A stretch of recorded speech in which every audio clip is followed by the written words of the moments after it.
The Mercedes S-Class is the standard for the luxury sedan, but with each iteration, Mercedes has to know, well, is it going to go too far? Is it not going to go far enough? And with more younger buyers who are very tech savvy aging into the S-Class market, can Mercedes balance luxury, comfort, and technology and its top-of-the-line vehicle?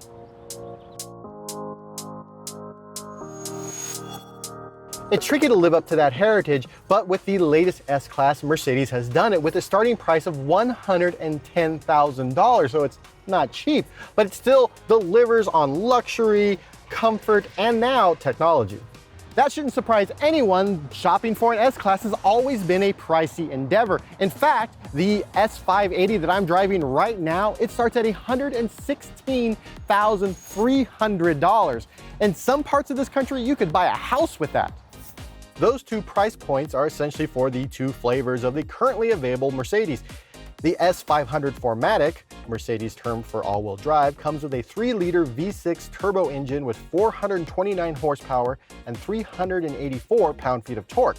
The model I'm driving, the S580 4MATIC, has a 4-liter bi-turbo V8 with 496 horsepower and 516 pound-feet of torque. Both utilize Mercedes-Benz's EQ Boost mild hybrid system, which adds an additional 21 horsepower and 184 pound-feet of torque when you need that extra little oomph, especially when you're passing someone, let's say, going uphill. But the real news isn't how powerful the S-Class is, and more on that later, but reality, it's all about all the technology that Mercedes has been able to pack into this sedan and how impressive most of it is. From the latest version of MBUX to the heads-up display with new augmented reality features to a brand new 3D dash cluster, Mercedes has packed more tech into this vehicle than an Apple event. One thing I'm not actually sure if I've even completely sold on is the 3D dash cluster. The vehicle has a little camera that looks at your eyes, and as I move my head back and forth, the 3D dash cluster is, well, it tracks my eyes so that the 3D is still 3D. And it's kind of cool, especially when you put it in map mode, because you have the gauges, and then behind the gauges at like about this much of an angle is the map. It's very clear for what it is, but at the same time, there's a lot of work went into this. And was that work well spent? I don't know. I'm not really sure. I think I like it. Do I like it enough that I'll use it all the time? Possibly? I don't know. It's weird. The saddest part about the 3D dash cluster is I can't actually show it to you because, you know, technology, you don't have a 3D TV, I don't have a 3D shooting camera. You just have to take my word for it that it looks cool. And I think that maybe that's really what it's for. It's cool for the sake of being cool. If you want to check it out, I suppose you have to go to a Mercedes-Benz dealership and look at it there because, yeah, it does what it says it does. When MBUX first hit the scene on the A-Class, it had these augmented reality arrows for navigation. It was great. They would pop up and be overlaid in the infotainment display over live video of the real world. As you came to an interchange or an intersection or whatever, these arrows would pop up, they would show you which way to go, you would follow them, and everything was hunky-dory, except you still had to look over here while you're doing it. In the S-Class, those arrows now pop up in the heads-up display, a very bright heads-up display that works fine with polarized glasses. They pop up and they do the exact same thing, except it's sort of over the real world. You're looking through your windshield and now there's arrows that telling you go left, go right, go straight, whatever. And it's actually pretty great. The only thing, and this is, I feel like I'm really nitpicking it, is that it's not smooth. There's a little bit of stuttering as the arrows sort of appear. And again, I feel like I'm being nitpicky, but this is an S-Class, so, you know, you spent a lot of money. That said, these are early production vehicles. That might be an issue that gets fixed later on down the line. It's still a pretty great use of AR because most AR is kind of, I mean, other than Pokemon, what else are we using that for?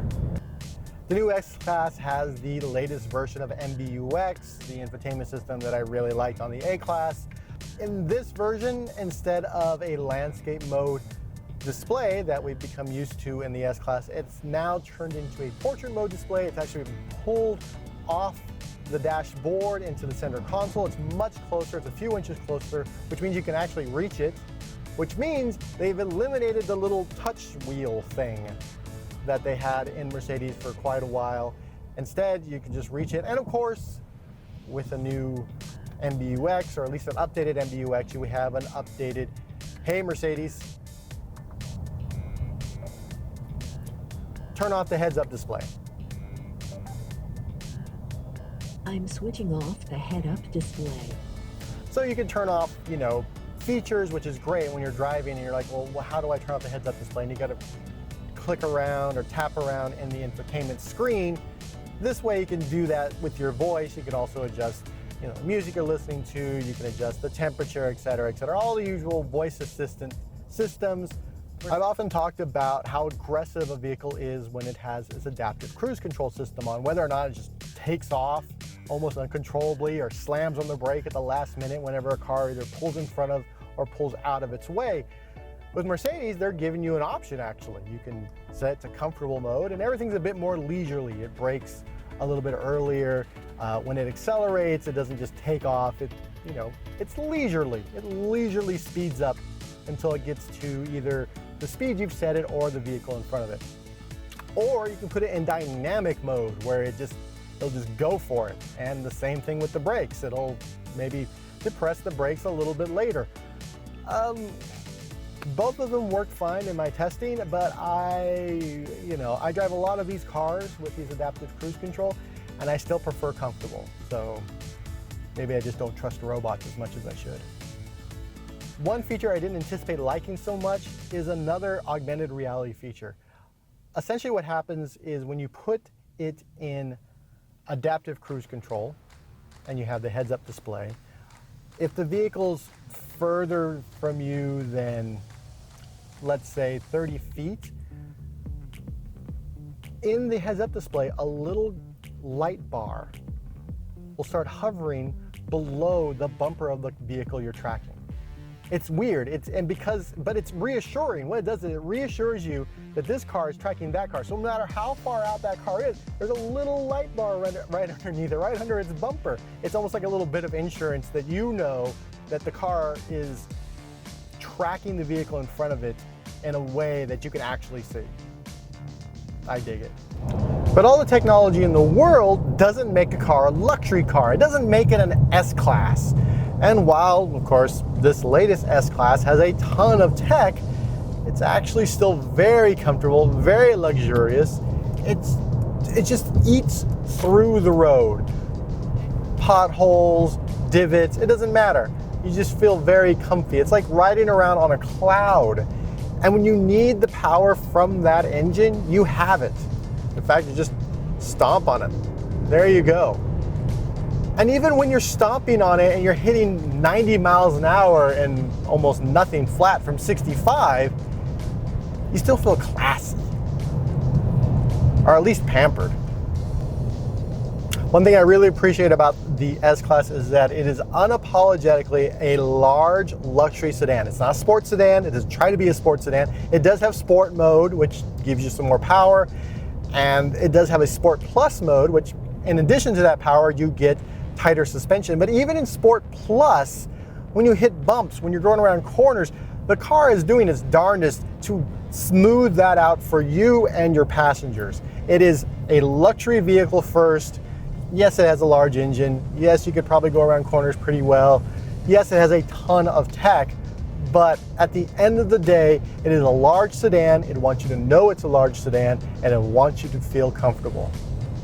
Overall, the S-Class continues to be, well, the S-Class of S-Classes. Sure, the 3D dash cluster is a little bit gimmicky, but overall, all the technology, all the comfort, all the luxury that you expect from an S-Class is there and will likely keep this vehicle on top of the luxury sedan heap for years to come.